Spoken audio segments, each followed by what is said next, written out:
Сүйінбек Сапарбекович, birinci mesele kumtur, bardық çakırganlar girgiziniz.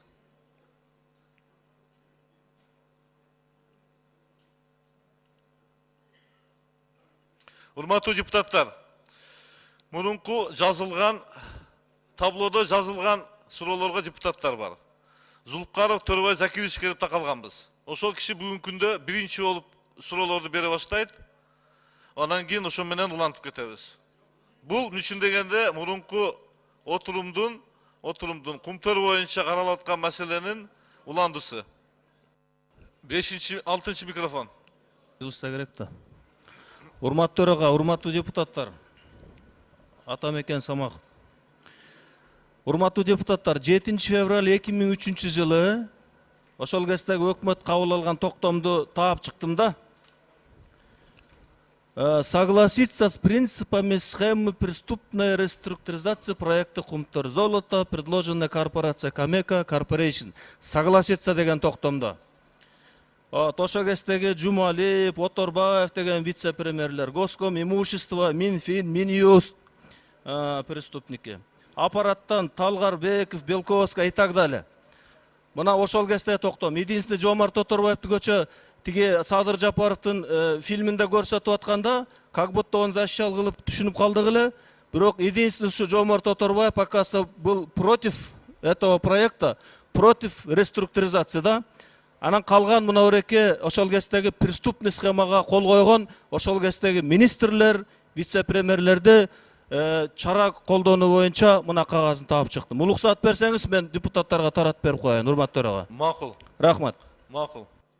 Анда суроону баштай берелик. Макулсуздар, урматтуу депутаттар. Сөз суроо берүү үчүн Игорь Константинович Гусаров жок экен, Абдрахман Манакимович Маматалиевди.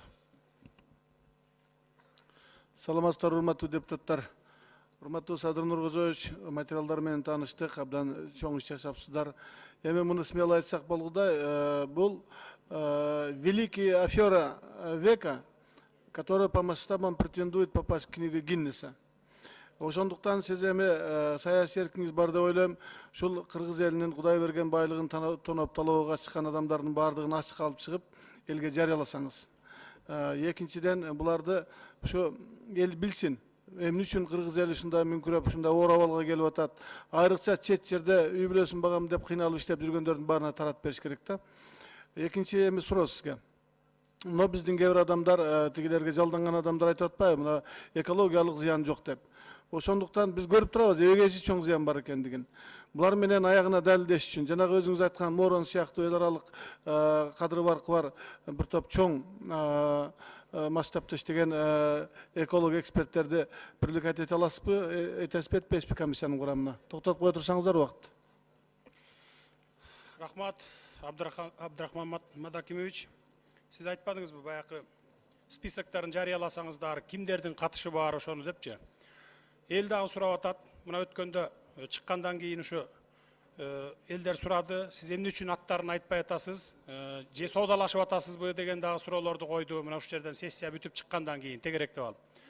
Андай эмес, биз жанакы уланталы, кимдер күнөөлүү экенин жазага тарталы, жоопкерчиликке тарталы деген ой бар болчу да. Жана группа түзүлсө, ошолор аныктап чыгып, камачысын камап, кустурчусун кустуруп, ушундай кылса деген.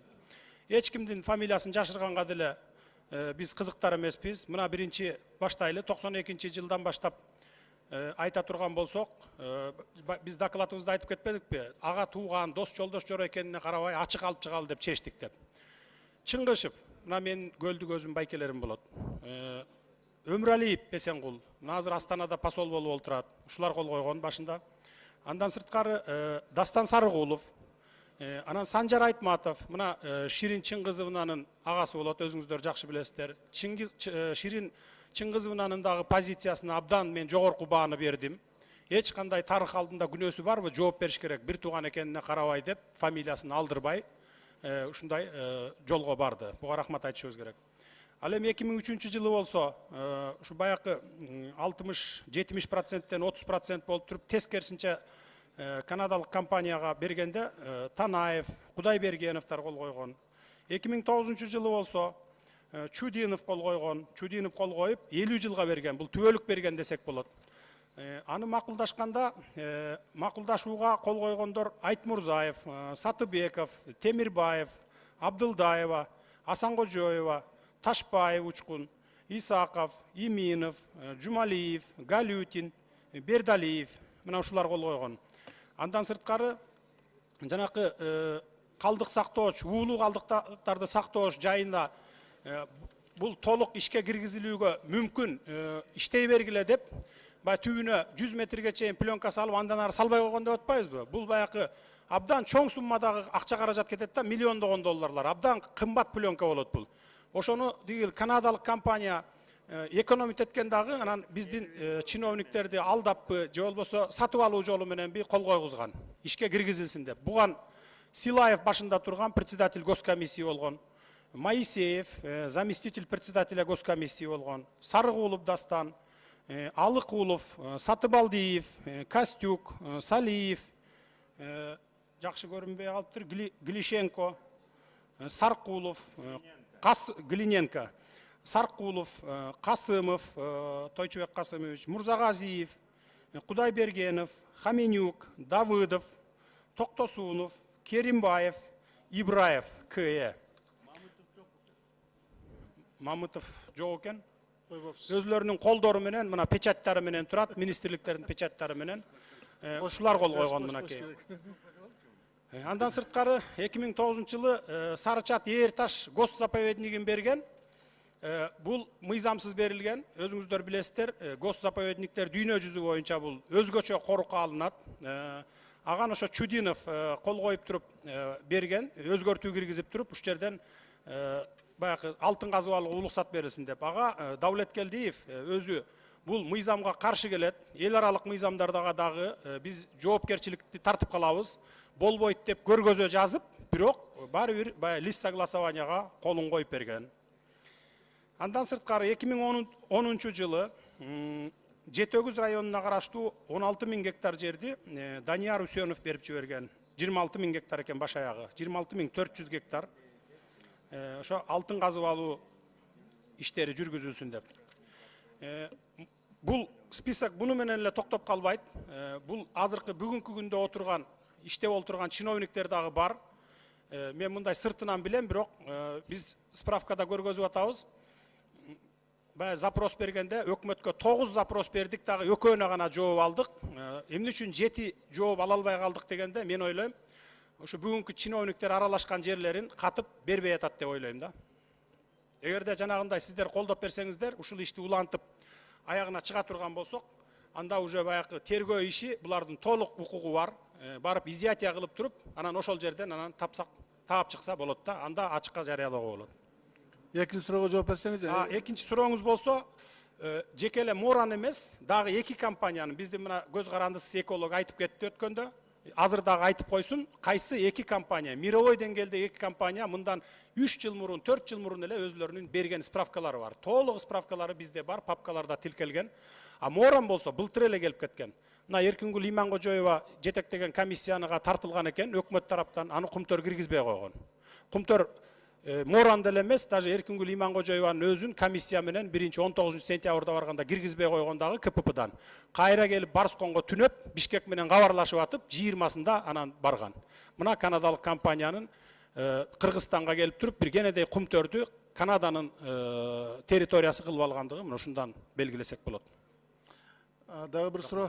Ушул ишти аягына чыгарыш үчүн мына сиздин комиссиянын базасында мамлекеттик комиссия түзүлсүн деген ой пикир айтылып атат. Кандай карайсыз ушуга? Бизде токтомдо көргөзүлүп жазылып турат. 2 пункт менен. Мамлекеттик комиссия түзүү өкмөткө тапшырылсын деп турат. Өкмөткө тапшырылсын деп. Ал бүт болгон иштерди иликтеп чыксын. Канадалык компания Кыргызстанга кандай акча карыз, Кыргызстан аларга кандай акча карыз, ушунун баарын иликтеп чыгып, 10-сентябрга чейин деп мына токтомго биз көргөзүп атабыз. Парламенттин алдында келип отчет берсин деп атабыз. Ошол токтомдо эле биз көргөзүп атабыз муну комиссияны түзүлсүн деп. Азыр эми сиздер баягы менин маалыматым боюнча Канат Исаев предложение кылат деп атат, баягы тиги кумтөрдү албай туралы, анан комиссия, госкомиссия түзүп ошону иликтеп чыгалы деп. Мына 20 жылдан бери өзүңүздөр билесиздер, 50-ге жакын комиссия түзүлүп, 50-ге жакын комиссия эчтеке чечкен эмес. Мына сиздердин астыңыздарга биз эл аралык нормалардын кайсынысы бузулган, кантип биз муну жокко чыгарып туруп кумтөрдү мамлекетке алсак болот, бүт баарын сиздердин астыңыздарга алып келип салып бердик мынакей. Шамил Эсенжанович, сиз деме мени карасаңыз бияктамын. Оң жагыңызды. Сизди баягы канча шек түштөргө аралашпаган таза адамдардын бири деп ойлойм. Ушул ишти аягына чыгаруу үчүн алданбаган, сатылбаган, мекенчил, жогорку профессионал тергөөчүлөрдөн бир топ түзсөк. Ушулар аягына чыгарып берсе, түздөн түз ген прокурорго сизге андан кийин комиссиянын төрагасына гана башыйса, башка эч кимди укпай турган адамдар болсо, ушул маселеге, ушул сунушка кандай карайсыз? Ал туура болот. Колдоп бересиз, колдоп бересиз. Чоң рахмат анда мен бүт. Рахмат. Сөз Мурадыл Ганиевич Мадаминовта. Рахмат. Урматтуу депутаттар, урматтуу өкмөттүн өкүлдөрү. Эми ачык эле Кумтор бул бүгүнкү күндөгү 20-кылымдын аферасы экени ачык билинип калды. Бирок бүгүнкү күндөгү парламенттен, өкмөттөн эрки жетеби ушул маселени акырына чейин чыгарганга? Мен мына акыркы 20 жылда карап көрсөм, Кумтор маселеси көтөрүлгөндө эле же парламент аркай, же өкмөт кеч керек болуп калат да. Ошон үчүн биринчи өкмөттүн өкүлүнө суроо, премьер жок экен, вице-премьерге. Өкмөт за счет 13-й год Кумтордон акча алдыбы? Алган болсо канча акча алды? Токтотуп тургула. 2012 жылы Кумтордон бизге 6 миллиард 800 миллион сом түшмөк, салык катары. Тилекке каршы жанагындай техногендик катастрофа болду деп 2 миллиард 300 миллион түшпөй кала турган коркунучу болуп турат. Жана дивидендтери 1 миллиард 396 миллион сом түшмөк, бул дагы түшпөйт деген коркунуч тургандыктан азыр салык инспекциясы Кумтор менен переговор кылып 30 миллион доллар алды. 10 миллион доллары быйылкы жылдын эсебинен, 20 миллион доллары болсо 2013 жылдын эсебинен деп. Биз бюджетке толуктуу өзгөртүүлөрдү комитетке алып келдик. Ошону карагандан кийин бул акчанын тагдыры чечилет. Бүгүнкү күнү акча биздин бюджетте турат. Себеби мурда деле бюджеттин тартыштыгында Кумтордон ошондой карыз сурап алышканда, алар взамен обязательно бир нерсени условия коюп сурашканда, азыр ушул случайда дагы бирдеке сураштыбы дополнительный? Биз наоборот өзүбүздөн буларга милдеттеме катары айтып атабыз. Парламенттен бюджетти коргоп атканда Кумтор компаниясы бизге өзлөрү 632 миң унция алтын алып чыгабыз деп, ошондон биз өзүбүздүн салыгыбызды, киреше булактарыбызды бекитип алганбыз. Силер ошо акчаны бизге бергиле деп атабыз да. Булардан дополнительно бизге требование болгон жок. Биз наоборот буларга требование коюп атабыз. Значит, өкмөт кийинки келе турган өкмөткө дагы проблема создавать этип атат экенсиңер. Эми ТЭО боюнча Кумтор биринчи башында 250 миллион долларга курулуп бүтүш керек эди, 400 миллион долларга бүттү деп кийин дополнительно эмешкан. Ошол обоснованно? ТЭО боюнча депутаттык комиссия түзүлүп, депутаттык комиссия карап чыгып, башында аты жөнүңүздү айтып андан кийин жооп берсеңиздер. Жапаров Кыргыз Алтын 176 миллион долларга көбөйүп кетиши негиздүү деп чечим чыгарып, жогорку кеңештин ошондой таянагы бар. Ошол продажный экинчи созывпы, үчүнчү созывпы ошол Акаевдин командасы кол коюп берген. Ал необоснованно ошо 150 миллион доллар ошол Акаевдин төгөрөгүндөгүлөрдүн чөнтөгүнө кирип кеткен. Себеби азыркы жер үйгө курулуп аткан заводдун ТЭО боюнча баасы канча? Токтотуп тургула. Жер үй боюнчабы? Ошол заводдун ТЭО боюнча завод канча курулуш керек жер үйдө? Жер үй Аналогичный боюнча завод. 300 миллион доллардын тегерегиндеги акчага салыныш керек. Ал убактагы баа менен азыркынын чоң айырмасы бар. Эми урматтуу депутаттар, Кумтор бул транснациональный корпорация. Бул корпорация дүйнө жүзүдөгү бардыгы частный уюмдардын акчалары, туурабы? Эгер биз азыр Кумторго проблема создавать этсек, ошол дүйнөдөгү финансылык уюмдар бизге канчалык деңгээлде жолтоо болот, ошол жардамдарын канчалык деңгээлде токтотуп тургула. Обойдемся ли мы без их помощи деген мааниде айтып атам. Уруксат берсеңер, Алдашев, Центеран член совет директоров. Бүгүнкү күндө бизден башка, Кыргыз Алтындан башка чоң тур айтасыңар инвестиционный фонддар, институттар бар. Алардын аттарын айтсам, Полсон, алардыкы 9,6, MNG 11,9 МАК универсал анан чоң банктар бар да, андан башка көп майда акционерлер бар. Алардын эми туура жанакы канча акциялардын барын айтсам 236 миллиондон ашык акция бар. Өзүңөр ойлоп көрсөңөр, андан көп эле бир 20 миңдей, андан көбүрөөк болсо керек акционерлер. Анан алардын инвестициялары жок болсо, менимче алар бирдеме сотторго кайрылышат го дейм. Акыркы суроом Садыр Нуркожоевичке. Мына объем хвостохранилища канча? Объемы? Мен сіздерге түшүнүктүүрөөк болуш үчүн, депутаттарга так маалымат болуш үчүн башынан мен да кичине кошумчалап жооп берип коеюн. Сиз айттыңыз, жогорку кеңештин күчү жетеби ушуга деп. Жогорку кеңештин 100% толук колунда турат бүгүнкү күндө. Мына 2009-жылы Ирина Карамушкина айтпадыбы көчө күнү? Ак жол бербеген, мен оозумду скотч менен чаптап алгам деп. Мына каршы чыгып депчи. Мына бүгүнкү күндө сиздердин колуңуздарда турат. Келди кайра. Эми тарых алдында биз дагы ушу ак жол болуп калбайлы да. Себеби толук 100% жогорку кеңеш чечет. Экинчи, өкмөт канча акча алганын, 13-жылдын эсебинен канча акча алганын министр финансов айтып кетти. Андан сырткары мына Алдашев, Ибраев, Муралиевтер 5 жылдык дивидендти алдын ала бизге төлөп бергиле деп Сентерага барган. Алар отказ берген. Биздин Канаданын мыйзамына туура келбейт. Биржанын мыйзамдарына дагы туура келбейт. 5 жыл алдын ала силерге дивиденд бере албайбыз деп. Ушундай дагы факты бар.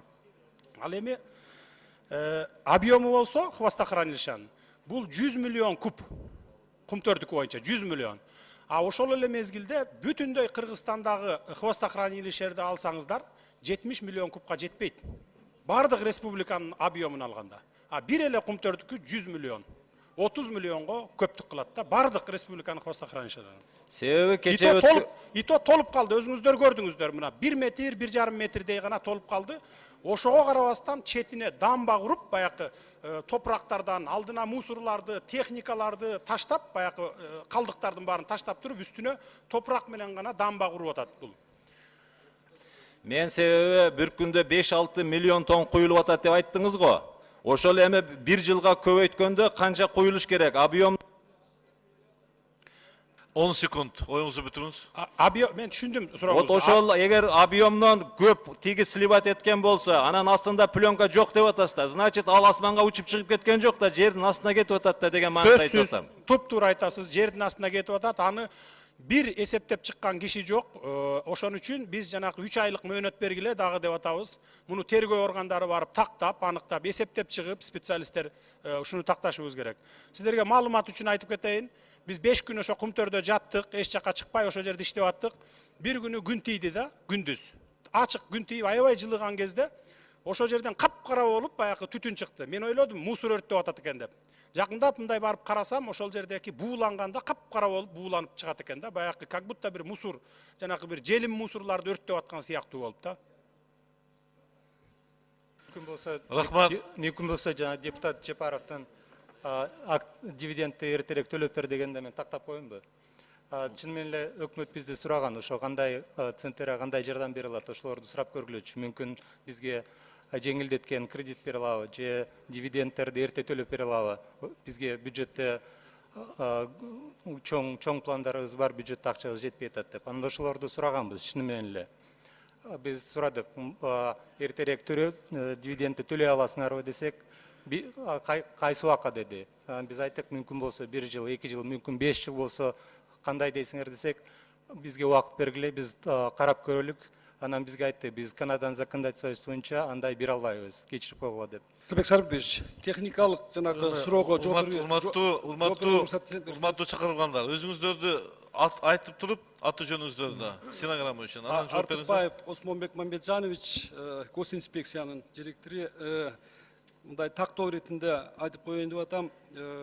Проект боюнча хвостохранилищега 88 миллион куб хвост батыш керек. Бүгүнкү күндө 59 миллион куб хвост салынган. Ошол дагы запас бийиктиги биздин данный боюнча 5,2 метр. 5,2 метр. бүгүнкү күндө да хвосттун азыр запасы бар. Жылыга 5 миллиондон келип атса, азыр 88 менен 59-дун айырмасы бул дагы мүмкүнчүлүк берет 1-2 жыл иштегенге. Бирок ушул күндө биз кумтөрдүн алдына катуу маселе коюп атабыз. Ал сөзсүз түрдө жаңы хвостохранилище куруш керек.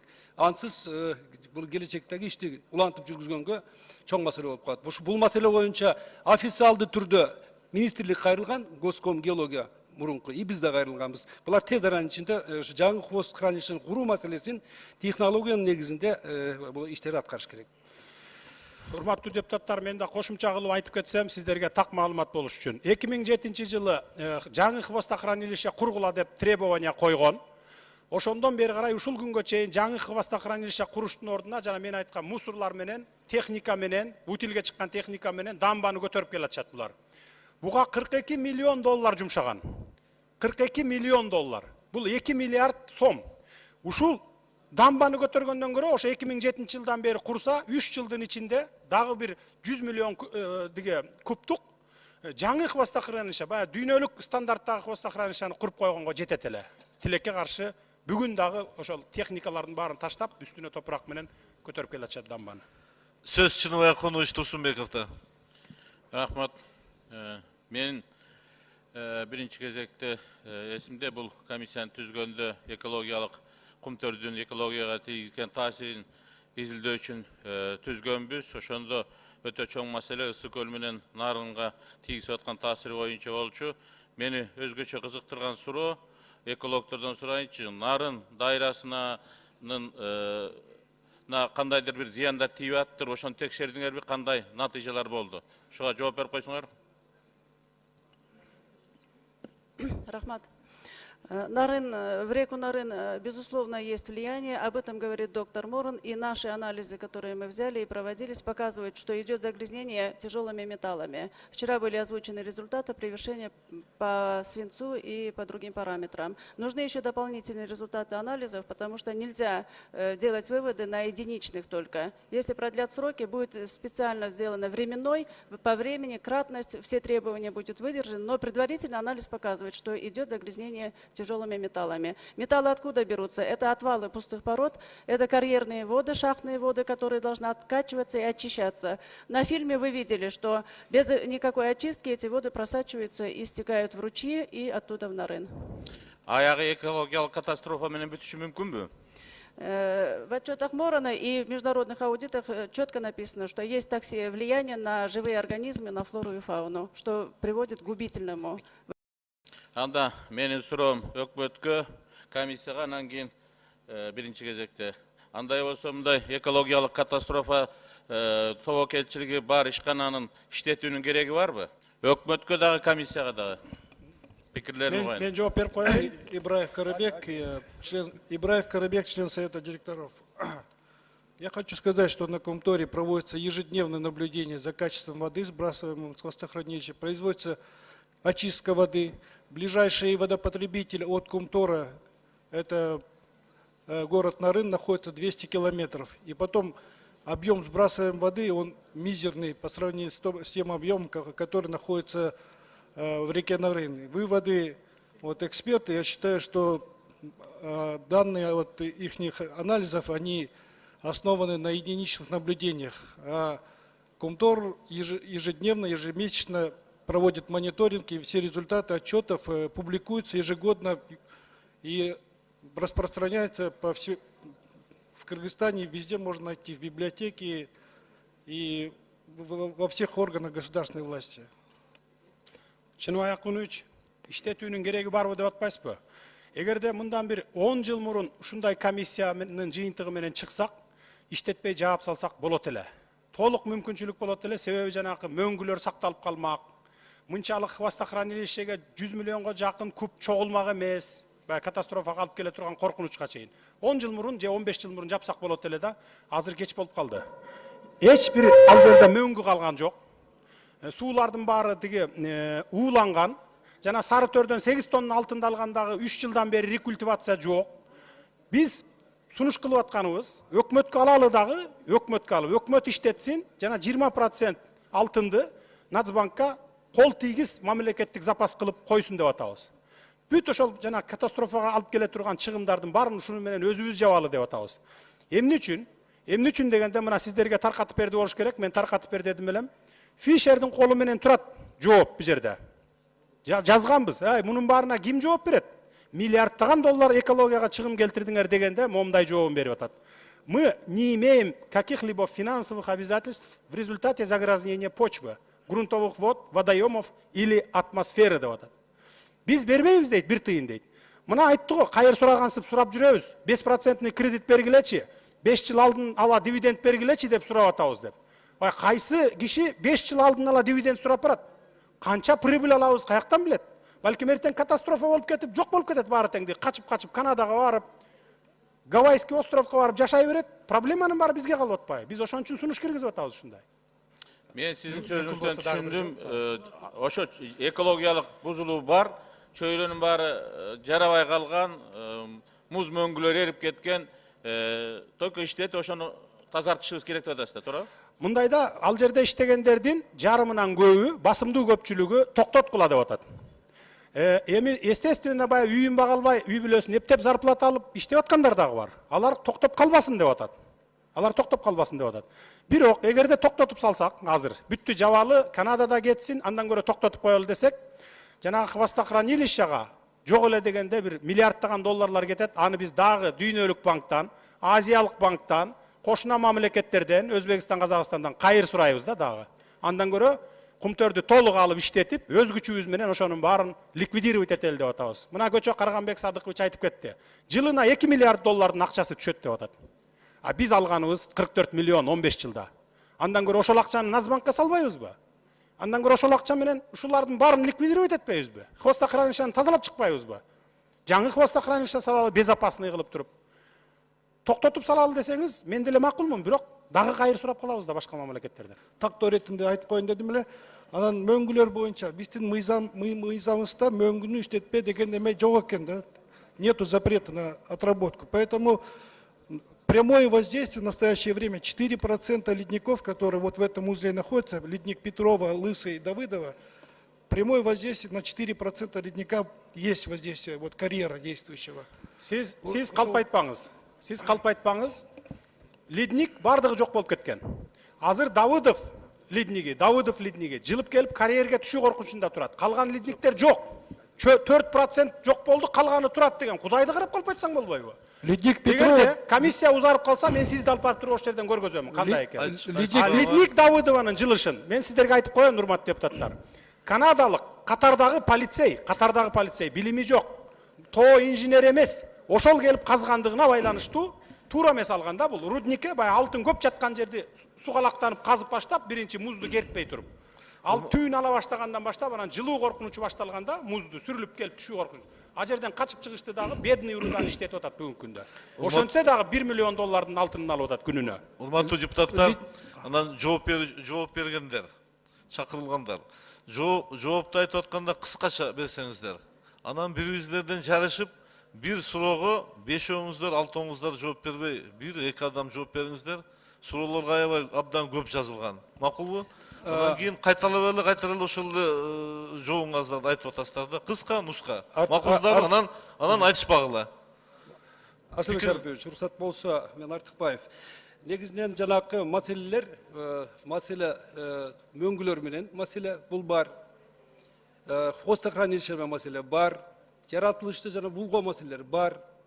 Бирок мунун бардыгын бир аз убакыттын ичинде жанагындай ой жыйынтык чыгарып ушундай болуш керек деген бул кичине ката болуп калат да. Биз сөзсүз түрдө биз терең изилдешибиз керек. Көз карансыз, өтө жогорку деңгээлдеги квалификация алуу, эл аралык деңгээлдеги авторитети бар, уюмдарды кошуп, мамлекет, коомчулукту аралаштырып, бүт маселелерди биз карап чыгышыбыз керек. Мына ушул маселе боюнча азыр биз иш жүргүзүп атабыз. Жана хвостохранилище боюнча, мөңгүлөр боюнча, жанакка чыккан суулар боюнча, мына ушул ишти баштадык да бүгүнчү. Мына бүгүн баштадык. Биз официально кайрылып, мына биздин ишкана, бүгүн сиздер бизге ушундай укук бердиңиздер. Ушул ишти азыр биз жүргүзүп атабыз. Бул сөзсүз түрдө көп убакытты талап кылат. Убакытты бербесеңиздер, мындай объективдүү түрдө так жооп бериш бир күндө мүмкүн эмес. Менің кейінгі сұрағым Құмтөрдің азыркы жетекчилигине бияқта отурушат, мен көрүп атам. Мына бұл жерде Орозбек Дүйшеевтің бір мақаласы бар екен Құмтөр жөнінде. Мына ошондо жазылып турат. Құмтөр $700 миллион пайызы менен төлөгөн ушул комбинатты куруу үчүн деп турат да. То есть Кыргызстандын алтынын эсебинен ушул комбинат курулган деген мен маани көрүп атам. Ушуга байланыштуу силердин сөзүңөр. Канадалыктардын эмне акчасы кетти? Ошо жөнүндө оякка ачык айтып койсоңуздар. Строительство рудника стоило $452 миллиона. Эти материалы и цифры есть в материалах комиссии. $45 миллионов из этой суммы это были прямая инвестиция Камека. Остальные средства были заемные средства. Часть из них представляла синдикат коммерческих банков, возглавляемый Chase Manhattan. Остальная часть была представлена кредит от корпорации Камека. Мен бұл жерден так даана жазылып турат, Құмтөрдөн жалпысы 2011 аяғына чейин $4 миллиард $714 миллион пайда киреше түшкөн жалпы доход. Ошонун ичинен $700 миллион пайыз менен ушу Құмтөрдү курууга кеткен акча деп атат да, Құмтөрдүн өзүнөн чыккан акча болуп атат да. А силердин кайсы акчаңарды салсаңар анда калыш керек эле деп жерде.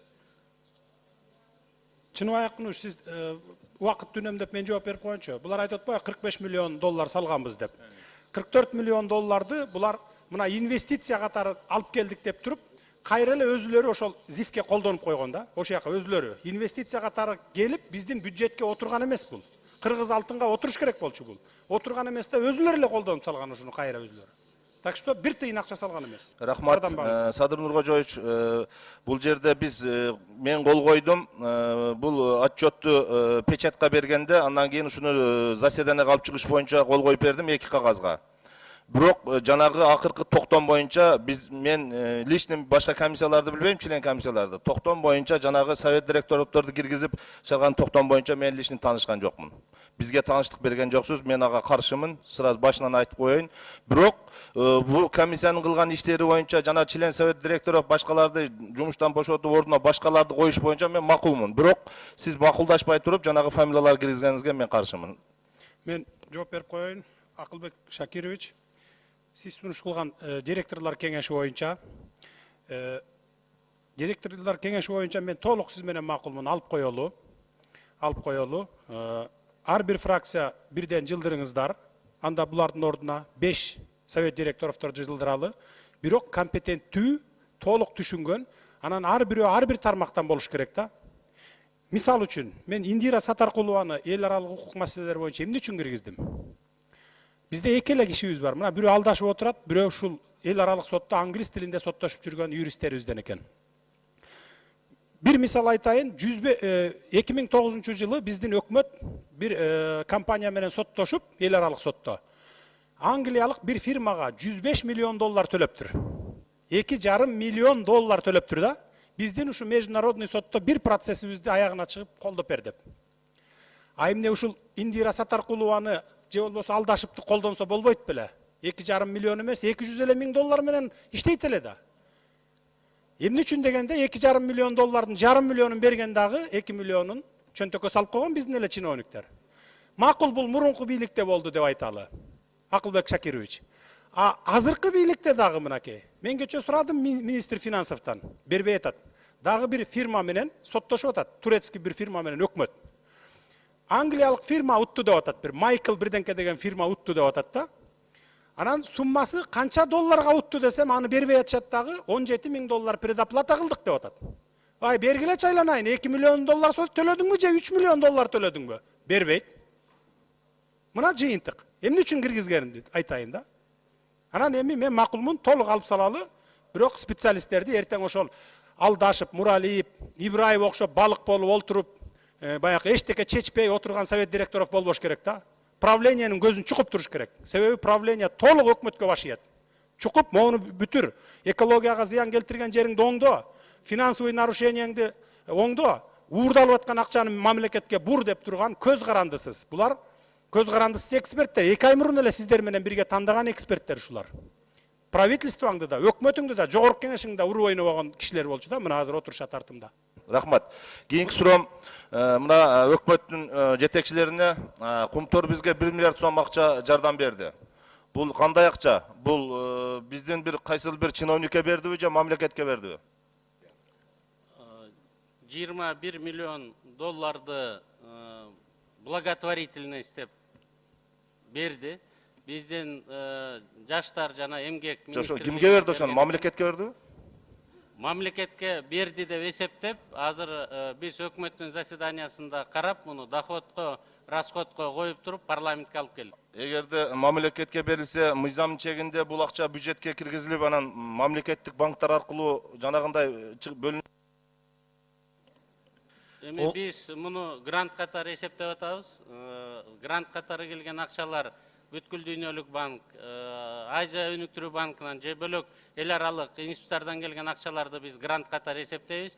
Жана коммерциялык банктар аркылуу өзүнүн карма катнаштарын акчаларды иштете берсе мүмкүнчүлүгү бар. Бирок сиз абдан туура айтып атасыз. Башында эле муну кирешеге коюп, анан чыгашага коюш керек эле. Биздин аппараттын юристтери дагы, бөлөк юристтер дагы туура эмес маалымат берген окшойт. Кийинчерээк премьер-министр тапшырма берип, финансы министриники туура деп, азыр мына бюджетке киргизип атабыз. 10 секундуңуз бар. Сиздер мына РСК банк, Айыл банк аркылуу ушу акчаны жумшасаңыздар болмок, бирок сиздер бөйрөктөн шыйрак чыгарып, Алато Инвест деген бир жаңы бир эмени уюштура калдыңыздар да, бул кандай, муну эмне деп түшүнсө болот? Алато Инвест деген каяктан чыкты бул? Мурун ушу эмгек министрлигинин астында, мурун эмгек жана миграция министрлигинин астында атайын микрокредиттик компания бар экен. Бул жумушу жок жүргөн, очередке турган кишилерге кредит берип келген. Жалпы жонунан бир 70 миллион сомго чейин тараткан экен.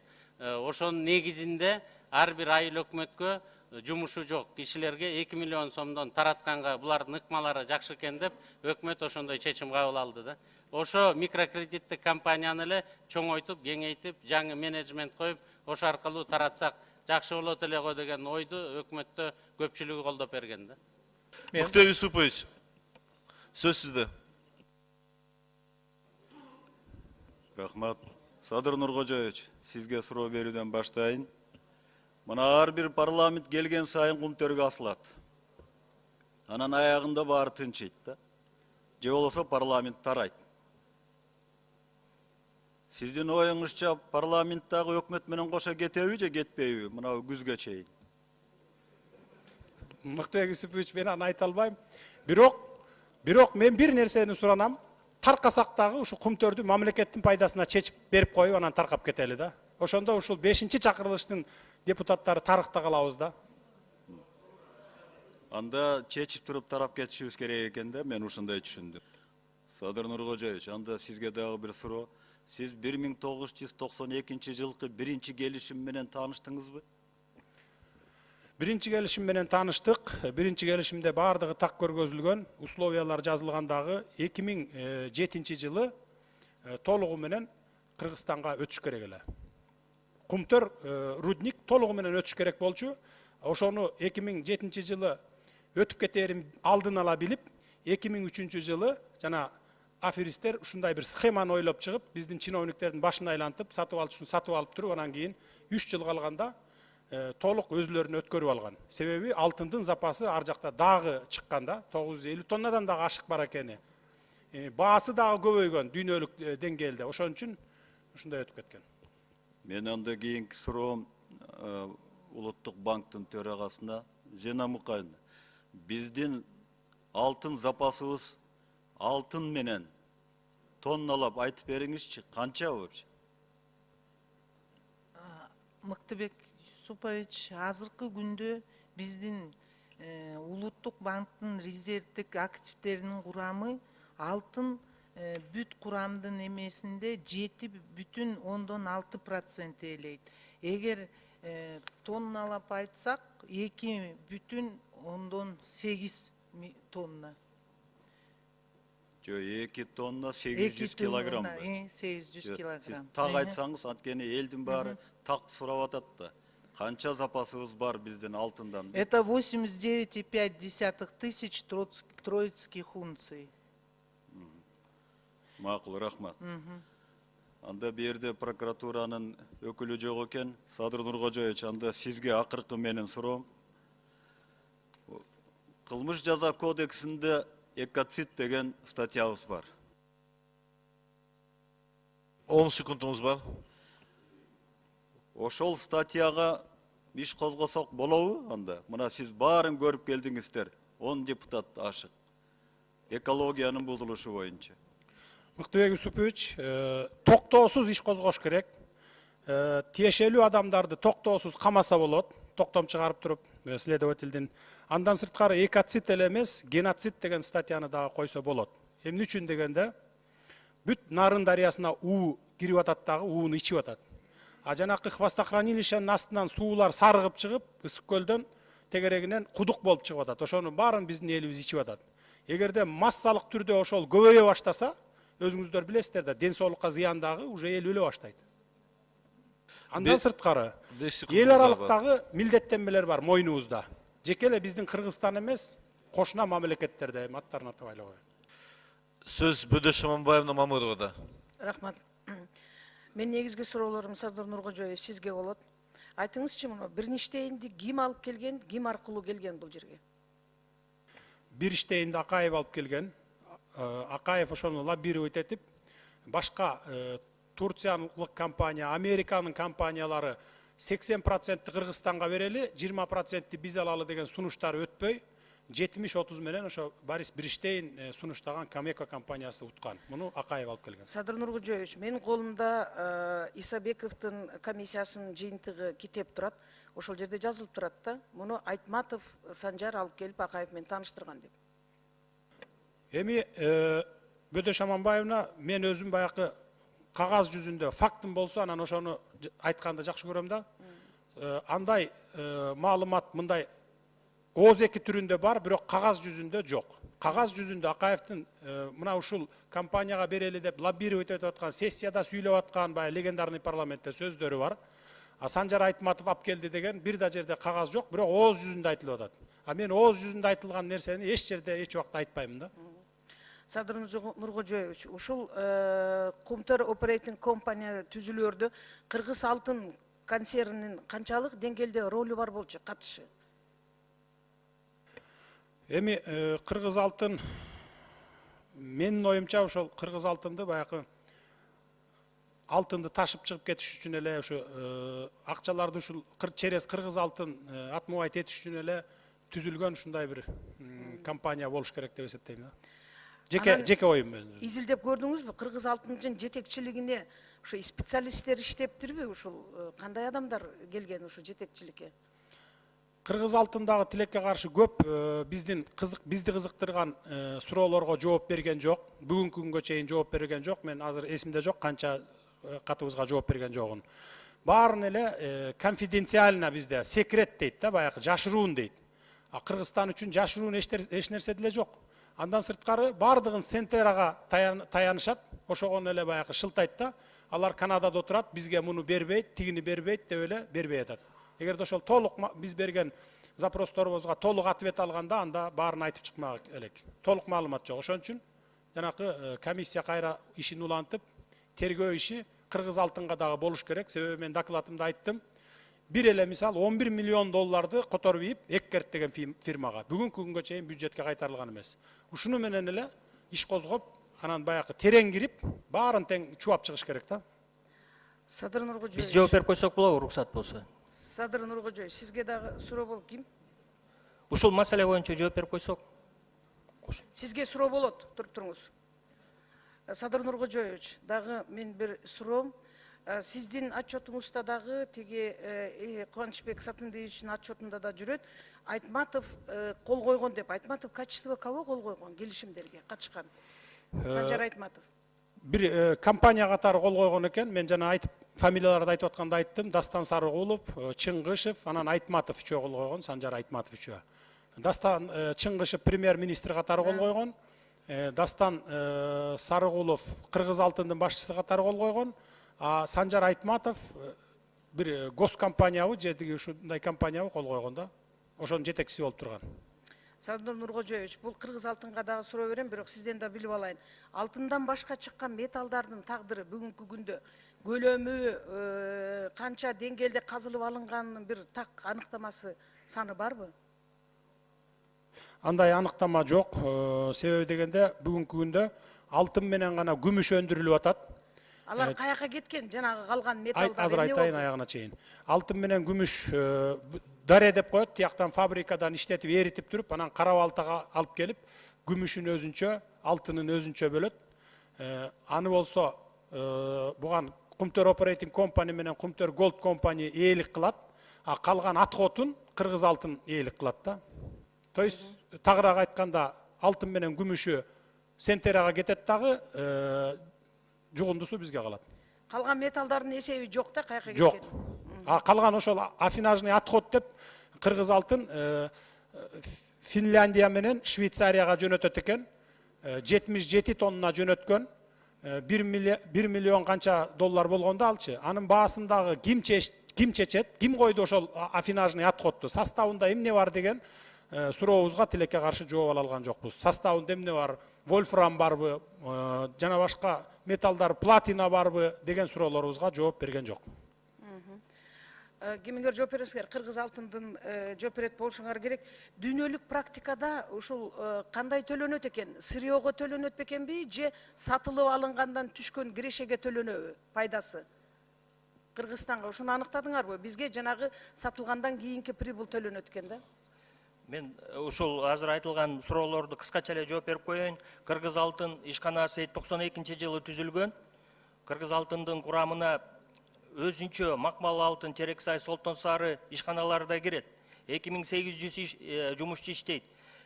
Сиз убакытты кетирбей эле ушу Кумтөр Operating Компанияга болгон силердин кандай ролуңар, ошону айтыңызчы. Бул сатылган эме боюнча айтып коеюн.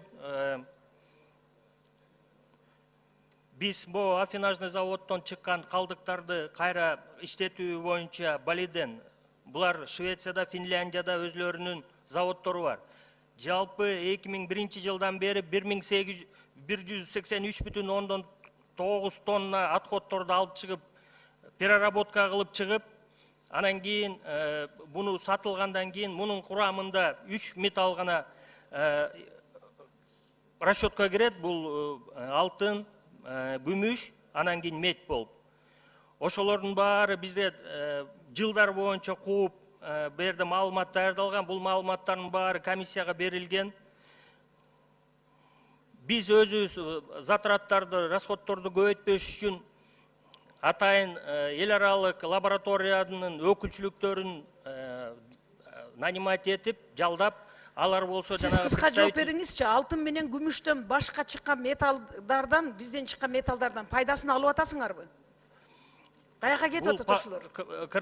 Попутный металлдар боюнча 93-жылы изилдөөлөр жүргүзүлгөн инженерный компания Килборн. Кыскалуу жооп берсеңиз, алып атабыз. Теллур, Вольфрам, анан кийин күкүрттүн изилдеп көрүшкөн. Ошолордон пайда алып атасыңарбы? Кыска жооп бергилечи. Жок, алынган жок. Анткени себеби каяка кетип атат ошолор? Анткени себеби бул изилдеп алынып, извлекать этилса, мисалы Теллур үчүн 50 эсе көбүрөөк затрат кетет экен. Вольфрам үчүн 3 эсе. Күкүрттү алып чыгуу үчүн 30 миллион долларлык дагы дополнительный кошумча завод салыныш керек экен. Ошолордун баары изилдеп көрүнүп, ушул кошумча металлдардын алуусунун кереги жоктугу жөнүндө ушундай таянак чыгарылган да.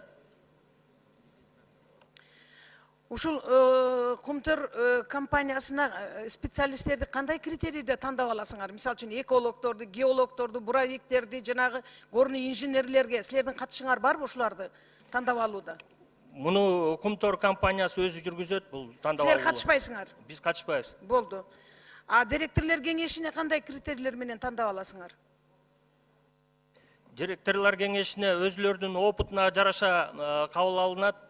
Мисалы Ибраев бул эл аралык деңгээлде иштеген адис. 10 секундуңуз бар. Мен өкмөт башчыга суроом, Өрөк Токтоголович, азыр эле айтылып кетти, Кумтөр ушул компаниядан дивидендти алдын алып төлөөнү сурандык деп. Бул мыйзамга жатпайт экен. Эмненин негизинде ошол дивидендтерди алдын ала төлөп бергиле деп сурадыңар эле? Анан жанагы 1 миллион берилген акчаны спонсорлук катары берди дедиңиз. Биз ошентип спонсорлук кыл деп акча сурай берсек, ошол көз каранды болуп калып атпайбызбы? Oyuңузду бүтүрүп алыңыз. Ушуну бир түшүндүрүп койсоңуз, өзүбүздүн байлыгыбыздан өзүбүз жалдырап дивиденд берип койчу, кредит берип койчу, анан 1 миллион спонсорлук кылып берип койчу деп сураганга эмне түрткү болду? Бөдөш Аманбаевна, эң негизгиси мен ойлойм да, бул спонсорлук жардам бул болсо бир гана киреше да. Эмне бу жерде эмнеси туура эмес? Ошол компаниядан биз ошо 21 миллион долларды алып эл жүзгө жумшап атабыз. Колубуздан келсе башка компаниялардан да алышыбыз керек. Бул болсо бул ал спонсорлук көрсөтүп алып туруп анан бизди бир жана өкмөт менен мындайча айтканда сиз айтып атканда жанагы бир көз караш өзгөрөт да, андай эмес. Биз ошо мурунку жылдары алынбаган акчаларды спонсорлук төлөө, мындай жардам көрсөт, андай жардам көрсөт деп туруп биз аны мажбурлап туруп жардам алып атабыз. Бул биринчиси. Экинчиси, биз аны дивидендти азайт, буну азайт деген эмеспиз. Биз аны мынакей совет директоровго мен тапшырма бергем, алар 1,5 миллиард сом дивиденд төлөш керек. Булар маселени көтөрдү. Мына июлда совет директоров болот. Биз аны мындай маселени тик коюп атабыз алар. Бул экинчиси. Үчүнчүсү жана салыкты төлөп берүү боюнча. 30 миллион доллар төлөдү, ошонун ичинен 10 миллион быйылкы жылдыкын, 20 миллион келе жаткан жылдыкын. Мен ойлойм, бу жерде эч мыйзам бузушу жок. Себеп дегенде өзүңүздөр көрүп атасыздар. Биз болсо мынакей ар бир немеден кумтөрдөн эрте төлө, спонсорлук жардам бер, будан тышкары дагы жардамдарды бер деп туруп биз ал компаниянын акчаны алышыбыз керек. Эмнеси туура эмес бу жерде? Себеп дегенде алар өзүнүн производствосунда көрсөтүп атат. Декабрда алар производствосын, анан эмки жылы алар 4 эсеге көбөйтүп атат. 4 эсеге. Ошон үчүн мен ойлойм, булар төлөй турган салык мынагу предоплатадан да тышкары будан да көп салык төлөйт да, будан да көбүрөөк төлөйт да. Бөдөш Аманбаевна, танапсыз болуп калды. 6-чы микрофон. Өрөк Токтогулович, азыр эле ошол директорлор кеңешинде иштеген 2 специалистиңиз мынтип айтты. Дивидендтерди суроо болду. Дивидендти алдын ала төлөп берүү боюнча суроо болуптур дегенде алар өздөрү жооп берип атат. Биз өкмөттүн тапшырмасы боюнча сураганбыз. Бирок ошол кумтөр тарап биздин мыйзамдарыбызга туура келбейт деп төлөп бербей койду деп. Менин айтайын дегеним Өмүрбек Токтогулович, өзүбүздүн байлыгыбызга өзүбүз ээ болуп контролдукту сиз кылгандын ордуна берип коесуң бу дивиденд кичине. 1 миллион берип коесуң спонсорлук кылып, буяка мен кредит берейин деле дедим деп сиздин суранып атканыңызды мен айтып атам. Сиз кайра актанып атасыз. Сиз ошолордун үстүнөн бардык убакта контролдукту кылсын деп мына депутаттык комиссия монтип жанын сабап отурат. Сиз ушуну туура түшүнүп коюңуз, Өмүрбек Токтогулович. Бул Кыргызстандын байлыгы. Биз эч качан биз чет мамлекеттин астында суранбашыбыз керек. Рахмат, урматтуу депутаттар. Мен сизге 100% макулмун. 2 мүнөткө сурооңорду киргизгенге аракет кылгыла. Көп депутат суроолорго жазылды. Саат 2-ден 11-ден 25 мүнөт өткөнгө чейин танапиз. Игорь Дерматович, сөз сизде. У меня первый вопрос господина Майкла Фишера. Товарищ Майкл Фишер, какие у вас связи с господином Бернштейном? I have no relations at all with Mr. Bernstein. I've never met him and don't know. С господином Бернштейном меня никогда не связывали никакие отношения, я его никогда не знал. Однако, если вы не знаете, Бернштейн стал у истока этого аферное дело. Потому что, когда мы знаем, что Бернштейн был международным аферистом, он был международный розыск. И еще, когда был в Желобовской области авария, когда в Глазагулде умирает премьер-министр Насреддин Исанов, он, это аферист Бернштейн, мы знаем, уехал через Ташкент. Значит, вы считаете, что это у истока этого аферы стал Бернштейн? Или не считаете? I don't know Mr. Bernstein at all, and have never known him, and I don't know him by reputation either. Как я уже сказал, с господином Бернштейном меня не связывали никогда никакие отношения. Я его К микрофон поближе. Я никогда его не знал. Еще ближе. Я никогда не знал господина Бернштейна, никогда меня с ним никакие отношения не связывали. Я его лично никогда не видел. Второй вопрос. Почему в там комбинате киргизы получают мало деньги, а иностранцы получают 10 или 20 раз больше? Это дискриминация нации.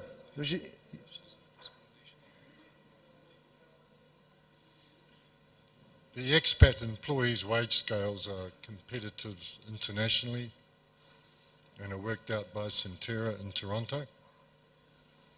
Дело в том, что зарплата иностранных сотрудников рассчитывается по международным стандартам и утверждается в Торонто руководителями Центеры. Спасибо. У меня теперь вопрос Александра Сазанова. Александр Сазанова. Андрей Сазанов. Андрей Сазанова. Вице-президент ЗАО. Скажите, у вас какое отношение с Максимом Бакеевым? Я встречался с Максимом Бакеевым один раз на официальной встрече, и больше я его лично не встречал. Ну тогда скажите, каким образом, кем вы назначен вице-президентом? Простите, а какой вице-президент? Ваша должность вице-президент ЗАО Кумторголдинг компания. На мою должность меня назначил президент Кумтор Оперейтинг Компани. Хорошо, спасибо. Пожалуйста. Бұл жерде келіп шақырылған қонақтардың арасында Қуанышбек Исабеков отырады. Сіз білесіз, Құмторменен абдан көптен бері күрескенсіз, ал жөнінде кітап та жазғансыз. Бирок эмнегедир сиздин аракетиңиз барган сайын пастап кетти. Элдин ордунда сөз бар, сизге Кумтор компаниясы 2 машина бергенден кийин ушундай жолго барыпсыз. Сиз эми мындан дагы белек алгандан кийин өзүңүздүн күрөшүңүздү улантасызбы же ушуну менен токтойсузбу? Мен күрөшүмдү улантып эле келаткам. Кече депутат Жапаров айтты, бул киши өзүнчө иштеп атат депчи. Бүгүнкү күндө да мен соттошуп татам, 2 айдан 3 айдан ашып кетти. Анан эч кандай машина алган эмесмин, далилиңер болсо сотко бергиле, жооп бергенге мен даярмын. Бирок ошондо эле кармашып соттошуп жүргөндө ушу бир топ атка минерлер тоскоолдуктан башка эч ким жардам берген эмес. Мына араңыздарда да 15-20 менин мурунку кесиптештерим отурат, алар калп айттырбайт менчи. Анан эми ушакты эркек кишилер таратып атса жоолук салынып алсын, аялдар таратып атса Сакем айткандай картошканы жеп алсын да. Рахмат. Уланта берем, мен токтолбойм мындан. Улантыңыз. Муну токтоп койсаңыз болбойт. Шамил Эширжановичке. Акаев, Бакиев сыяктуу Кыргызстандын көп атуулдары 10 секундуңуз бар. Швейцариянын банкына алтындарын койгон. Ошол алтындарды кантип алса болот Кыргызстанга? Надо возбудить уголовное дело и в рамках этого уголовного дела уже требовать арест этого имущества и возврата его на родину.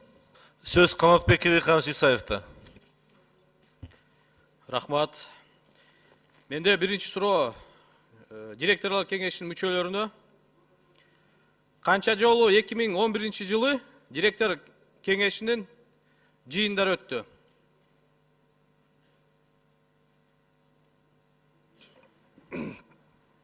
2011 жылы 4 жолу директор жыйылышы өтүлдү.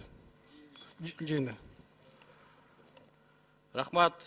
Канча жолу 2011 жылы сиз жана ошол эле суроо Алдашевке Кумтор кеңине бардыңар?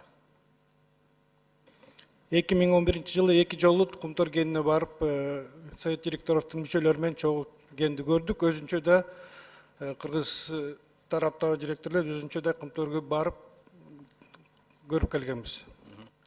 Сиз Алдашевдин ордуна да жооп берип атасыз, Жок, экөөңөр тең 2 жолу барсаңар, бир эле жообуңар жетиштүү болот. Мен тактап коеюнчу, мен Алдашевмин.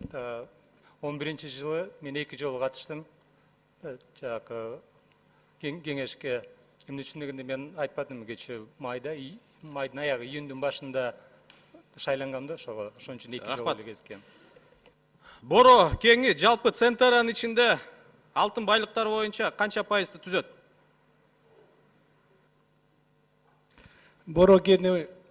Борогени кайсы запастар боюнчабы же Запастар боюнча. запастар боюнча азыр бороген уже иштетилип бүтүп атат. 2013 жылы бороген 2011 жылы канча түстү? 15%. 15% эмес, 10го жетпеген. 10%. Мындай, сиздер директор кеңешинде бекитип атканда мына Монголияга 4 миллион долларга оорукана куруу боюнча маселесин бекиткенсиңер. 1 миллион долларга Улан Батырда парктын проектине каржылоосун бекиткенсиңер. 5 миллион доллар. Пропорционально эсептегенде Кыргызстанга 50 миллион долларга силер деген социальный пакет бекитишиңер керек болчу. Дагы бир, силер болсо айтып атасыңар, экология бузуу боюнча эч кандай эмелердин баары, справкалардын баары жакшы деп. Ошол эле учурда мына жазып атышат. Аны деген эч кандай специалист болбой эле видеофильмден көрүнүп турат. 50 деген контейнерлер ачык асмандын астында турат. Улуу заттар ошолордун баары таркалып атат. Экологияга ушунча зыян келип турат, ошону силер бир да жолу барып кыдырып, айлана чөйрөсүн басып да көргөн жоксуңар. Кумтор Operating компаниянын жабык акционер коомунун Кумтор кенинде 2011 жылдын декабрында илимдей изилдөө иштери жүргүзүлгөн боюнча Улуттук илимдер академиясынын биологиялык кыртыш институтунун кызматкерлери Рубцова, кыртыш изилдөө биология изимдеринин доктору Давлетбеков, зоолог биология илимдеринин доктору жана Чернявская гидробиолог тарабынан даярдалган Кумтор кегиндеги отчет берген экологиялык нормалардан четтөөлөр табылган эмес дейт. Силер ушундай справкаларга ишенгенсиңер. 10 секундумуз бар. Мүмкүн болсо мен жооп берип коеюн депутат. Аслыбек Шарипович, мага талкуудан бирке кошпосузбу? Мен суроомду бүтүп алайын аягына чейин. Бүтүп алыңыз. Бирок ошол директор кеңеш тарабынан эч кандай көзөмөл болгон эмес. Бул аталган 3 кызматкердин бирөөсү Кумторго басып да барган эмес. Алас келгенсип эко доктор да эмес экен, справкада айтылгандай. Анан кийин ушул Кумтор кеңин контролдогон Саркулов, мурунку Госкортехнадзордун жетекчиси, ал өзүнүн туугандарын киргизсе, экология тармагын караган кызматкер өзүнүн туугандарын жумушка киргизсе, мен айтып кетет элем, бул афера века болгон да, чынын айтканда. Рахмат, ошо депутаттык комиссия ушунун баарын көтөрүп чыкты. Буну өкмөт деле көтөрүп чыкса болмок. Анткени ушул биз тараптан шайланган 2000 доллар өкмөт башчы, мамлекет башчы 2000 долларын тарабын терегинде айлык алат. Булар бир жылда 4 жол жыйын өткөрүп, 4 жыйынга катышып, 2 жол Кумторго барып 18 000 доллардан айлык алышкан. Кыргыздын эч кандай кызыкчылыгын коргонгон эмес. Сөз Ыргал Кармышаковна Кадыралиевада. Рахмат. Көптөгөн суроолор берилди. Бирок мен ошонун катарынан кече бир коллегамдын суроосуна бул жерде Алдашев жооп берип атат. Буга ким күнөөлүү, ким ушуну баштаган десе, Бакиев, анан Акаев дегенде жооп бердиңиз. Жашоодо жашаганы менен бул Бакиев менен Акаев эки жараныбыз. Бирок ата журтта жашабай турушат азыркы күндө. Бул таба эмес, бул тобо. Ошондуктан мен айтар элем, бул жерде азыр Садыр Жапаров да кече бул жерге бардыгыбыз колуңду көкүрөгүңө алып туруп, эл алдында убада бер, акырында чыгарабыз деп сөз алып алдык. Ошонон мен суроо берейин дедим эле, Садыр Жапаров, Нуркожоевич, урматтуу коллегабыз, ушул ишти баштап, Советтер Союзу малында кечеги видео отчетко таянсак, сиз айттыңыз, экологиялык катастрофа болот эгерде ушуну айтсаңар деген жыйынтык чыгарып берген депчи. Ошого карабай туруп, эгемендүүлүктү алганыбыздан кийин ушул Кумтөрдү ачуу боюнча Бирштейнде Кыргызстанга алып келип, Акаевка тааныштырып, 7-кабаттан кабинет алып берген ким болгон? Менин угушумча эл оозунда айтылган боюнча бул Кыргызстандын улуу адамдарынын бири болгон деп түзөт. Ушуну айтсаңыз. Урматтуу коллега, жана башында айтылып кетти, Акаев башында турган, Сарыгулов, Дастан Сарыгулов, анан Санжар Айтматов. Мына ушулар болгон да. Кыргызстанга ушу бул кухня болгон, туурабы? Бул үчөө. Бирок ким алып келген? Туура принципи. Бул жерде биз 92-жылдакылардын баарын айтып кеттик. Анан мен азыр эсиме келгенде айтып коеюн, жашырып койдуң дебеңиздер. 92-жылы биздин Кемелбек Нанаев деген дагы инсаныбыз бар. ал киши 1 миллион 900 миң долларды Нацбанк болуп турганда, председатель Нацбанк болуп турганда которуп Англияга, андан ары жок кылып кеткен. Кыргызстандын карызы да жок болгон. Сиябеконун, Камеконун экөөнүн ортосунда. Кыргызстандын дагы, Нацбанктын дагы эч кандай карызы жок эле. Баягы кыргызча эле платежка менен которуп ар жакка чыгарып алып кеткен да. Бул иш боюнча кылмыш иши козголуп, баягы 2005 жылдан кийин ал Москвада жүргөндүгүнө, качып жүргөндүгүнө байланыштуу деп токтотулгандагы, кийин келгенде кайра возобновить этип 7 апрелден кийин 2010 жылда өрттөнүп кетти деп ошо бойдон жок болгон. Ал издөө жарыяланган, бирок бүгүнкү күндө үйүндө эле жатат, эч ким издеп аны кармаган жери жок.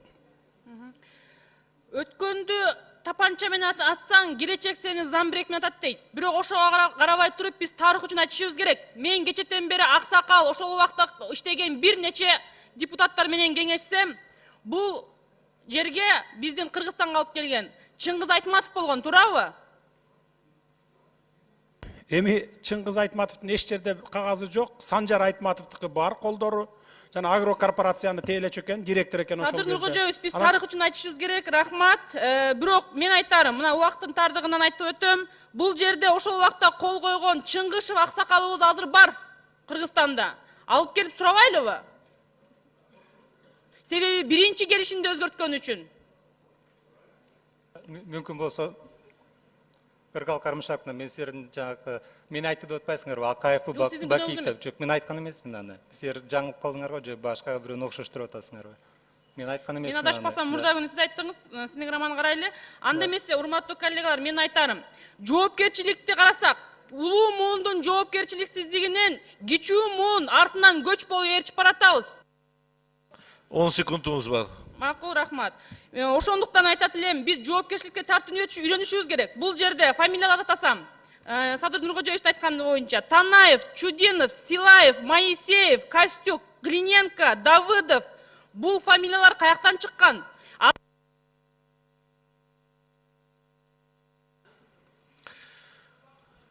Рахмат.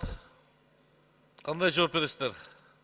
Эми мен коллегам айтар элем, тергөө укугун берип, жана топ түзөлдү деп атпайбызбы, 4 органдан, правоохранительный органдардан. Ошолор иликтеп чыкса, биз аларды көзөмөлгө алсак, биз мисалы биз тергейли деп аткан жокпуз, укугубуз да жок. Аларды көзөмөлгө алалы, ошолор ушулардын баарын жазаласын деп атабыз. Кармап, эгерде бу жерде жүргөнү болсо, кустурсун деп атабыз. Мына мисалы Саакашвилини мисал кылып алып коелу, Шевернадзени канча миллион долларларга мамлекетке төктүрдү да, мисалы.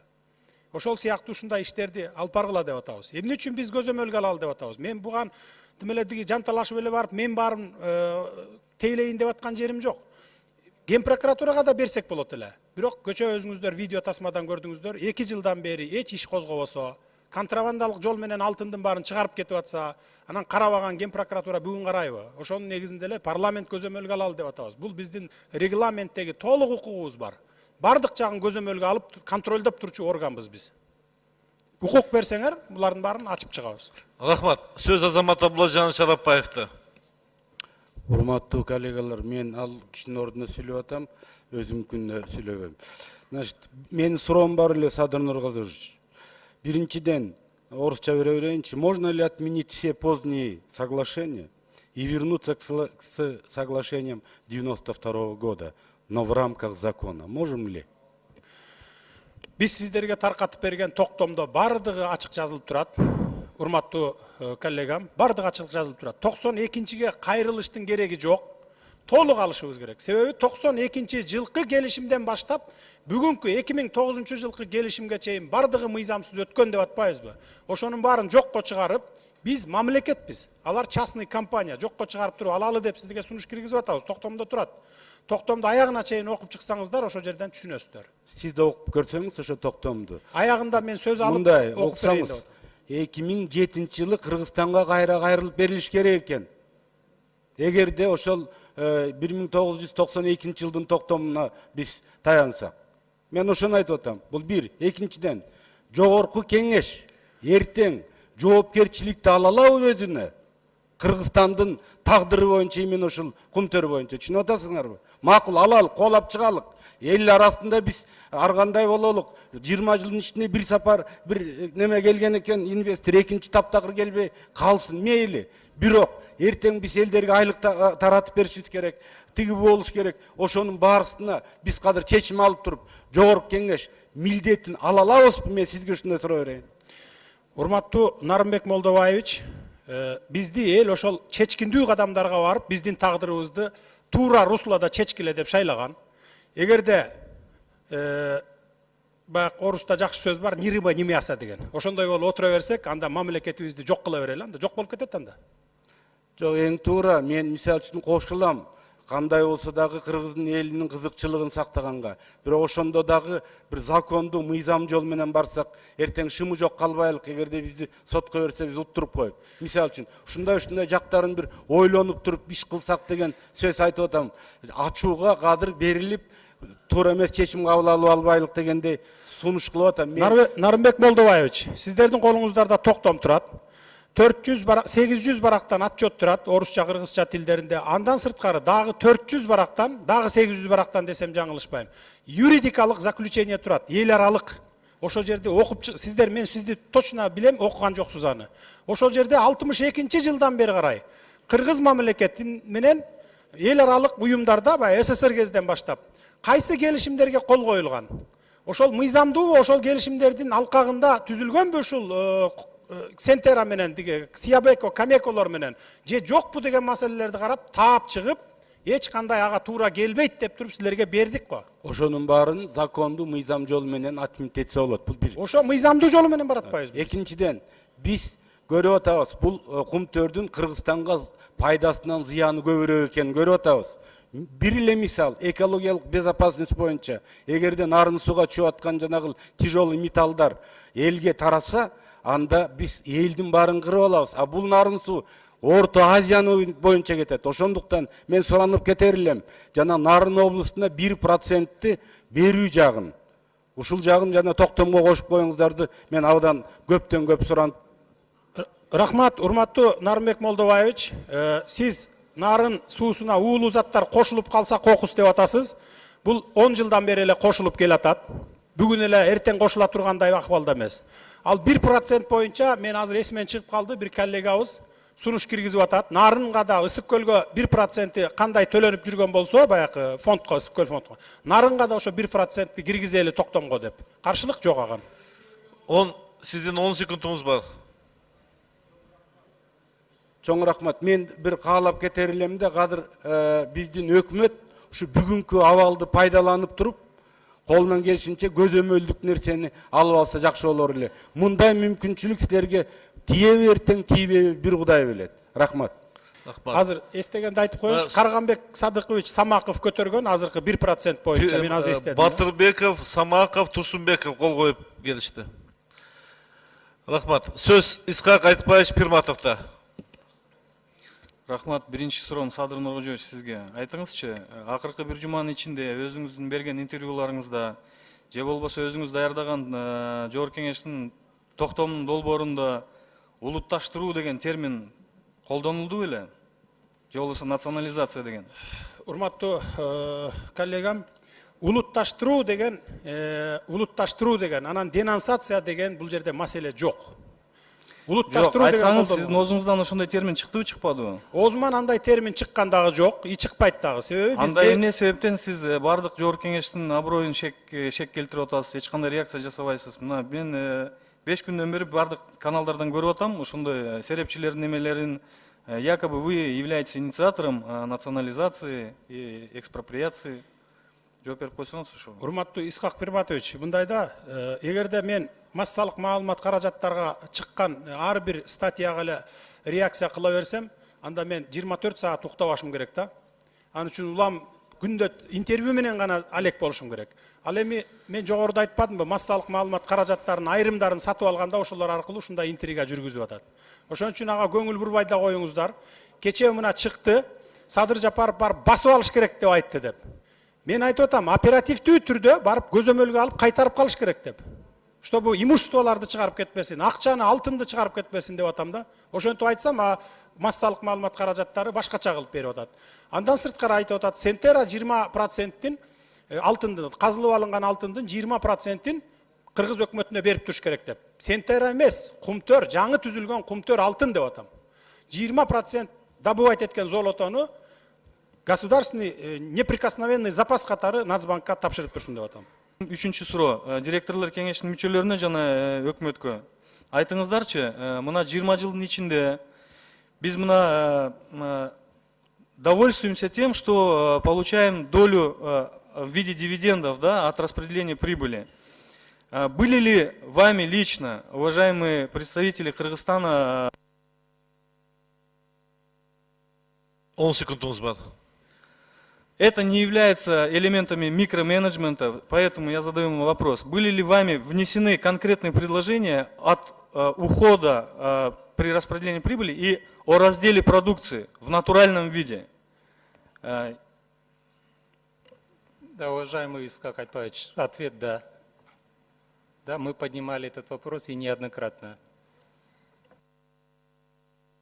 5 секундумуз калды. Тогда я попросил бы представить стенограммы и протоколы эти. Это принципиально важный момент. Я, уважаемые депутаты, призываю всех, да, как бы сконцентрировать больше внимания на этом моменте. Пока мы не перейдем на раздел продукции, мы можем спорить сколько угодно. Кто...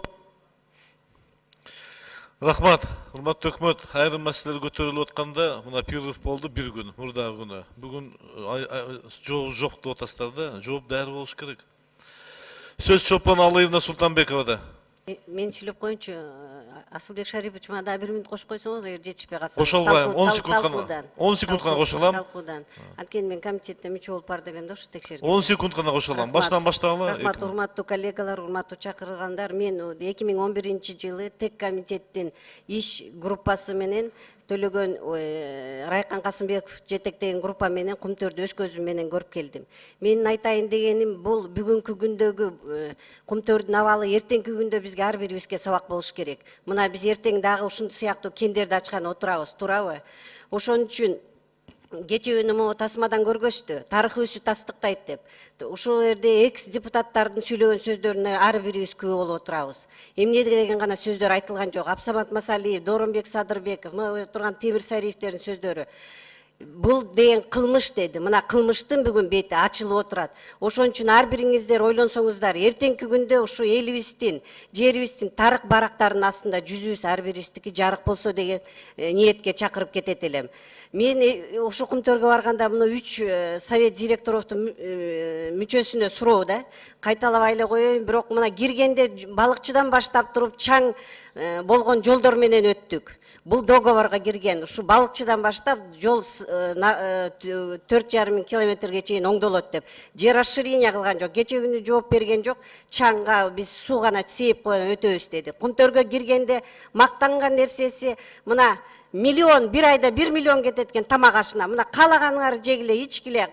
Этибиз 500 сом деп атасыңар, сүтүм, каймагыңар 300 сом экен, кеткен огурецтериңер 135 сомдон деп. Мына 2-3 эсе кошуп жазган продуктылардын баасы кетип атат. Бул чыгымдар кайдан? Биз тараптанбы, же кайсыл тараптан? Экинчиси, ошол жердеги суурлар, биз ошо төгүлгөн таштандыга чейин көрдүк. Суурлар менен текелерди семиртип атпыз. Май басып, баспай калышыптыр. Текелер элди көрсө качат, алар болсо биздин жаныбызга келди. Ушундай фактылар да бар экен да. Анан көз карандысыз экспертибизди алып туруп суудун анализин чыгартабыз деп үстүнө чыктык. Ошо экспертибиз 10 секундумуз бар. Ошо экспертибизди жукуп туруп, апарып туруп анализ алдырбай койду. Мен айттым, албай эле коюңуз дедим. Бул уже коопсуздук бар үчүн сууда дедим, сионисттик алии бар дедим. Эч кандай көлчөлөрдөн суу албаңыз деп айттым. Сизге суроо, сиз ушундай фактыларды көрүп, соцфондго тариф көтөрүлгөндө мен Алтыбаева депутат экөөбүз Сазановдун өзүнө да барып жолуктук. Эмне үчүн тариф көтөрүлүп атат? Эмне үчүн ошол жердеги чет өлкөлүк жарандардын айлыгы 10 эсе, 20 эсе көп? Биздин жарандар ошол жерде митинг өткөрүштү. 20 миңден 15 миң поварлар таң аткычы иштейт. Ошол жерде биздин жарандар 22 миң алат экен. 22 миңге түнү менен, күндүз, эрте менен баштап түнү менен иштешет экен. Ушуга көңүл бурдуңарбы силер? Бурган жоксуңар. Бардыгына сөз жетпейт. Капа болбоңуз. Жок, кошо албайм. Канча 60-ка жакын адам бар, суроогочу. Бүтүрүп, жок, баары бир, бириңиздерди сыйлагыла. Мен силерди барыңыздарды сыйлайм. Силер бириңиздерди сыйлагыла. 5 секунд бүтүрүңүз оюңузду. Булардын жоону кайында? Ошого кандай иш чара биз жактан? Анан экинчи, муну эме окумуштуулардын аброюн бузуп жаткан жанагы Чернов, Мамасадыков, Давлет Басов дегендерге суроо берет элем. Эмне үчүн силер өзүңөрдүн частный аттестационный комиссияңар барбы я? Жооп бергиле. Жооп бергиле. Ибраев, ателем зарплат боюнча туура маселе көтөрдүңүз, биз эле айтып атабыз. Вот биз дагы ошо мыйзамга киргизиш керек, биз ошондой сунуш киргизип атабыз, что заработная плата местных работников Казахстанда должна быть не ущемляющая права кыргызских граждан деп ошондой мыйзамга киргизиш керек. Ошондой маселени силерден да суранабыз, киргизгиле мыйзамга. Анан относительно закупок, биз бул маселени да көтөрдүк. Азыр көрүп атасыңар, тендер боюнча Кумтөр жума сайын тендер жарыялап атат, чтобы участвовали прозрачные компании. А закупкалар боюнча менеджмент барким, сиз конкретный суроолор болсо, алар жооп беришет. Асылбек Шарипович, эгер уруксат болсо, мен жанагы жол маселеси боюнча жооп берсем, биз официалдуу түрдө урматтуу ушул Кумтөр оперейтинг компаниянын президенти Фишерге кайрылуу жөнөттүк. Ошол жолдун чаңдын таасириндеги жана курап калган карагайларды, облепихалар боюнча биз официально азыр ушуга претензия кылып кат жөнөттүк.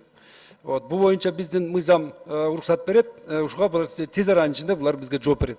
Биз официалдуу түрдө ошо кайрылдык азыр. Сөз Эркин Гүлбекбачаев Иманкожоевго. Рахмат.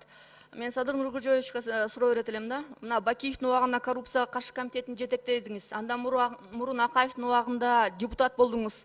Мына жетегүздүн эли 2005-2006-2007 акцияларга чыгышты да. Ушул экологиялык терс таасирин тастыктап, алтын кыргыз элинин алтыны Кыргызстанга калсын жана башка деген маселелер менен ушу эл чыкты эле да. Массалык маалымат каражаттары аркылуу мен бир канча жолу статьяларды жана телевидениедан айттым эле. Бирок ошол эки бийликтен мени куугунтуктап, даже камаганга чейин башты. Сиз ошол убакта эмне үчүн бир жолу өзүңүздүн үнүңүздү чыгарып койгон жоксуз көлдүн инсаны катары? Ошого жооп берсеңиз.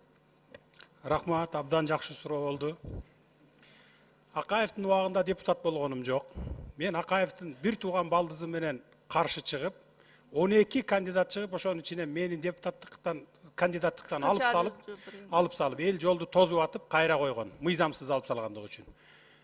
Кудай буйруп 13 март 2005 жылы мен депутат болуп шайландым. 22 март мен мандат алдым. 24 март Акаев качып кетти. Мен тескерисинче Акаевтар менен каршы чыгып жүрүп депутат болуп келдим. Бул бир. Экинчиси, Бакиевде коррупцияда иштедиңиз деп атасыз. Туура. Коррупцияда иштегенде мен жалаң коррупцияга каршы иштегенде мен жалаң правоохранительный органдар менен иштедим. Сот, прокурор, милиция, андан сырткары мына балыкчыдан келген гор кеңештин депутаттары отурат. Азыр токтоп туруңуз, айтып коеюн. Эмне иш аткардыңыз деп атпайсызбы? Уулуу турбаны бийлик 35 миллион сомду жеп алып, областтын бийлиги. Уулуу турбаны ак түздөн алып барып салып, балыкчыга суу чыгарып беребиз деп атканда, мен токтотуп калгам. Мэр, зам мэрлер бардыгы камалган. 17 киши камалып, бүгүнкү күнгө чейин соту бүтө элек, чоюлуп жүрөт. Бул бир. Мен эч кимден коркпой эле коррупция менен күрөшкөм. Акаевдин убагында, Бакиевдин убагында да. Кумтөр маселеси боюнча эмне үчүн алып чыкпаганымдын себеби, ал убакта мен комиссия түзүп башында тура албайт элем. Мен эч кимге ишенбеген үчүн алып чыктым. Себеби ал убакта алып чыксам да мен бүгүнкүдөй результатка жете албайт элем. Бүгүн мен сиздерге президент Атамбаевга, Бабановго ишенип отурам. Аралашы жок болуш керек, кызыкчылыгы ошон үчүн колдоп берет деп. Ошон үчүн алып чыгып атам. Садыр Нуркожоевич, рекультивацияга канча акча кетерин билесизби? Ким жасаш керек муну? Рекультивацияга эч кандай долбоору жок булардын. Мен жогоруда айтып өткөм, жана Сарытөр дегенди видео тасмадан көрдүңүздөр, 3 жыл мурун алтынын алып бүткөн, 8 тонна алтынын. Рекультивацияга эч кандай планда түзүлгөн эмес, акча да бөлүнгөн эмес. Кумтөр жетекчилигине мен сураганда долбоор жок деди. Азыр жаңыдан баштап атабыз деди. 3 жылдан бери эмне кылып жатат билбейм. Динара Кутманова, независимый рекультивация боюнча бөлүнгөн 9 миллион 100 бизге берген маалыматы боюнча Англияда дагы бир банкта жатат. Булар бизди ссылкасы биздин банктарга ишенбейт экен да. Улуттук банктан баштап бардык банкка ишенбеген үчүн ошол жакта жатат экен. Независимый эколог Динара Кутмановага, сиз биздин ведомство аралык комиссияда болдуңуз, иштедиңиз эле. Ушул биз чыгарган экологиялык экспертизалар кайталанып атат дегенге сиз макулсузбу? Я работала в той комиссии. Большое спасибо, что тогда меня тоже привлекли. Но, как вы знаете, Эркингуль, меня не пустили тогда на Кумтор, в том числе Борона и других экспертов. Все эти заключения, все выводы, которые я написала в отчете, они, естественно, повторяются. Но единственное, что могу сказать, сейчас было больше времени и получили больше материала. Мне непонятно, конечно, почему тогда межведомственная комиссия не смогла довести, по каким причинам. Потому что тогда уже, я насколько знаю, Иман Коджоева, вы сами писали Фишеру, что предоставить недостающие материалы, и была просьба к правительству обеспечить нам эти материалы. Почему-то содействия не было получено.